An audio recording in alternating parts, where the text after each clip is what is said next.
Hello friends, कैसे हैं आप लोग। Welcome to all of you. आज हम लोग डिस्कस करने जा रहे हैं एरिया ऑफ ए ट्रायंगल। एक जाना पहचाना सा नाम है एरिया, ट्रायंगल। एरिया से तो मतलब पुराना रिश्ता, जैसे जन्मों जन्मों का। आप area of triangle, area of rectangle, area of circle, area of ये एरिया, तो कहीं ना कहीं ये पुराना वर्ड है। बट उन्हीं चीज़ों को हम नए चैप्टर के फॉर्म में पढ़ने जा रहे हैं। आपके मन में एक सवाल होगा, आखिर एरिया ऑफ ट्रायंगल हम मैट्रिसेस डिटर्मिनेंट में क्यों पढ़ रहे हैं? क्या उसी कॉन्सेप्ट को यहाँ पर हम यूज करेंगे? बिल्कुल उसी कॉन्सेप्ट को यूज करेंगे यहाँ पर, लेकिन थोड़ा सा जो रूप होगा बिल्कुल नया होगा, थोड़ा सा नया होगा। ठीक है, कहीं ना कहीं देखिए बेस कभी नहीं बदलता। याद रखिए, आप हवा में कितने ही ऊपर क्यों ना चले जाइए, क्योंकि आपका बेस नीचे टिका होना बहुत जरूरी है। तो आप अलग अलग मेथड्स यूज कर सकते हैं, अलग अलग फॉर्म यूज कर सकते हैं, बट कहीं ना कहीं जो बेस है वही चीज है। देखिए हम लोग क्या करते हैं, let us consider a triangle. Let us consider a triangle. Let us consider a triangle, triangle ABC। हमने एक ट्रायंगल कंसीडर किया है ABC and having vertices as given in the figure, mentioned in the figure. Coordinate of A is given as x1 y1, coordinate of B is given as x2 y2 and coordinate of C is given as x3 y3. All three coordinates are given. Now we are going to discuss area. आपको याद होगा, आप class 10th में पढ़ते थे, class 10th में coordinate geometry.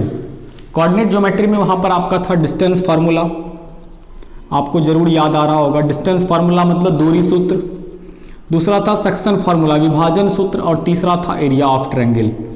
Area of triangle, ये तीन चीज था कोऑर्डिनेट ज्योमेट्री में से, निर्देशांक ज्यामिति में दूरी सूत्र, विभाजन सूत्र और त्रिभुज का क्षेत्रफल।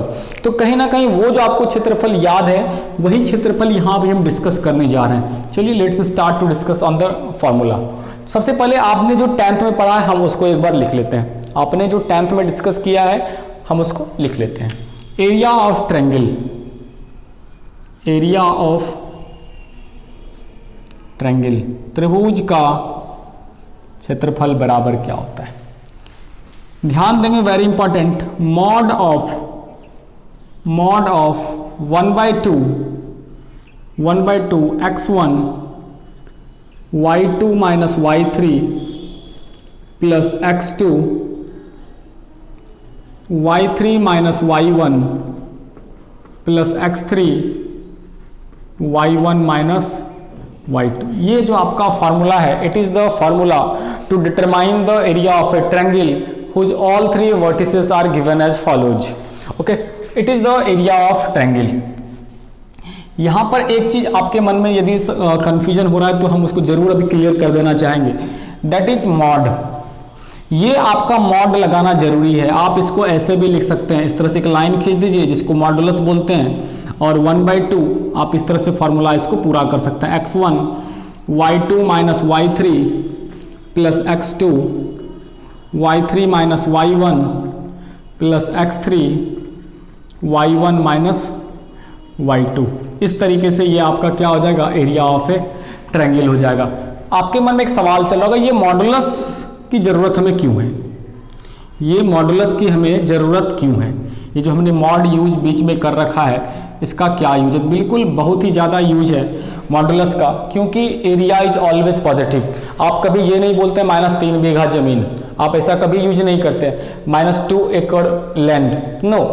Since area is always positive, so we always use modulus sign for this formula. हम हमेशा मॉडुलस साइन का यूज करते हैं, क्योंकि इफ यदि आपके पास इसको सॉल्व करते हुए -5 आ भी जाए तो मॉडुलस इसको क्या कर दे, पॉजिटिव कर दे। आपको पता है ना मॉड क्या करता है?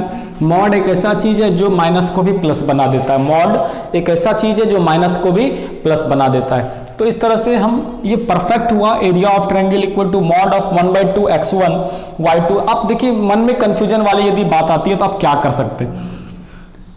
यहां पर देखेंगे हमने यहां पर क्या लिख दिया, y1, यहाँ पर लिख दिया y2 और यहाँ पर हमने क्या लिख दिया y3।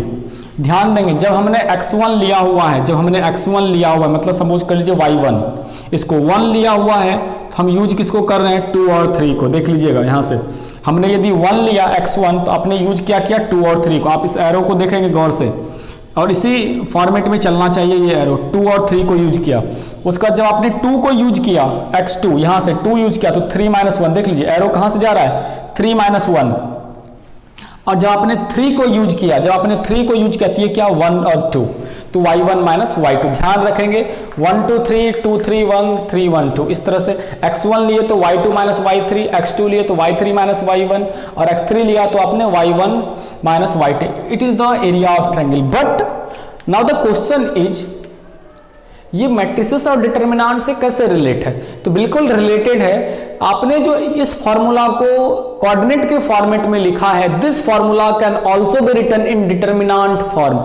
इसी फॉर्मूला को आप डिटर्मिनेंट के फॉर्म में भी लिख सकते हैं, इसी फॉर्मूला को आप डिटर्मिनेंट के फॉर्म में भी लिख सकते हैं। तो चलिए हम जरा सा डिटर्मिनेंट पर गौर करते हैं कि इस फॉर्मूला को डिटर्मिनेंट में कैसे लिख सकते हैं। चलिए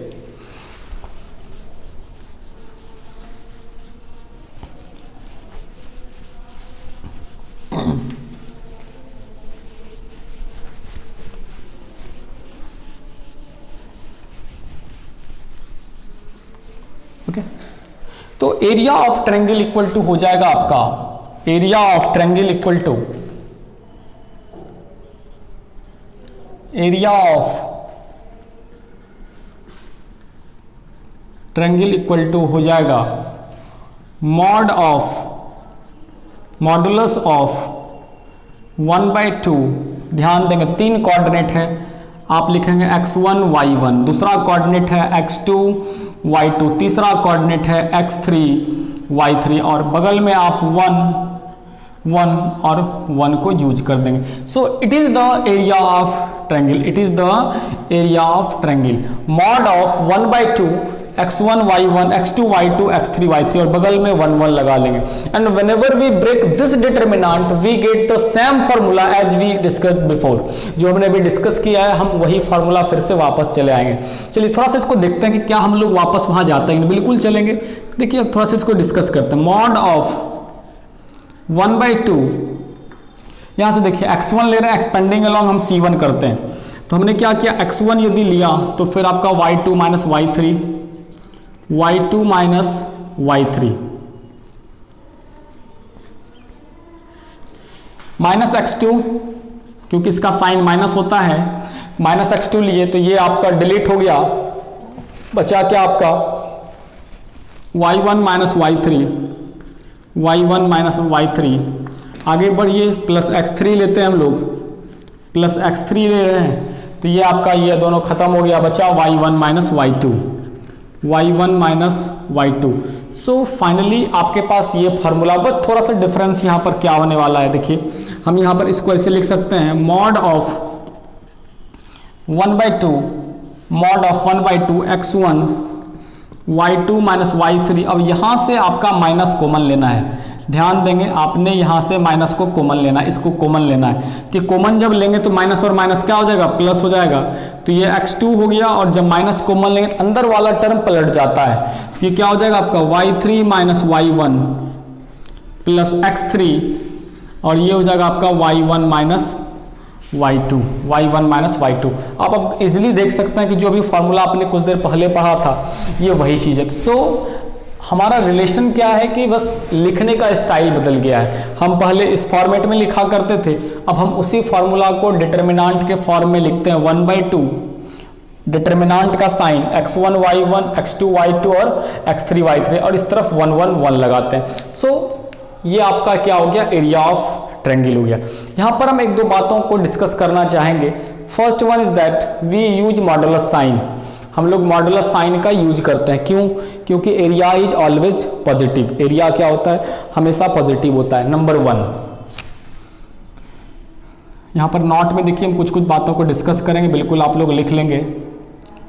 area is always positive, area is always positive, so we use mod, इसलिए हम लोग क्या यूज करते हैं, मॉड। और दूसरा जो इंपॉर्टेंट बात अभी हम डिस्कस करने जा रहे हैं वो यहाँ पर metre square, centimetre square we can not use, हम लोग यूज नहीं कर सकते क्योंकि क्वेश्चंस में ऑलरेडी गिवन है नहीं। लेकिन आपको ये जरूर पता है कि एरिया का जो यूनिट होता है वो स्क्वायर में होता है, तो बिल्कुल यहाँ पर हम जो यूनिट यूज करेंगे किसी भी क्वेश्चंस के फाइनल आंसर में, आप वहाँ पर यूज करेंगे स्क्वायर यूनिट, स्क्वायर यूनिट वर्ग इकाई। आप इसको शॉर्ट में एसक्यू यूनिट भी लिख सकते हैं, जिसको आप हिंदी में बोलते हैं वर्ग इकाई। ठीक है, इस तरह से आप दो बातें यूज कर सकते हैं। और तीसरा नंबर क्या होगा, यदि आपको कॉलिनियर दिखाना हो, यदि आपको कॉलिनियर दिखाना हो तो एरिया बराबर इक्वल टू 0 दिखाना है। थर्ड नंबर क्या हो गया, यदि एरिया बराबर 0 है तो पॉइंट्स क्या होगा, कॉलिनियर होगा। If area equal to 0 then points collinear.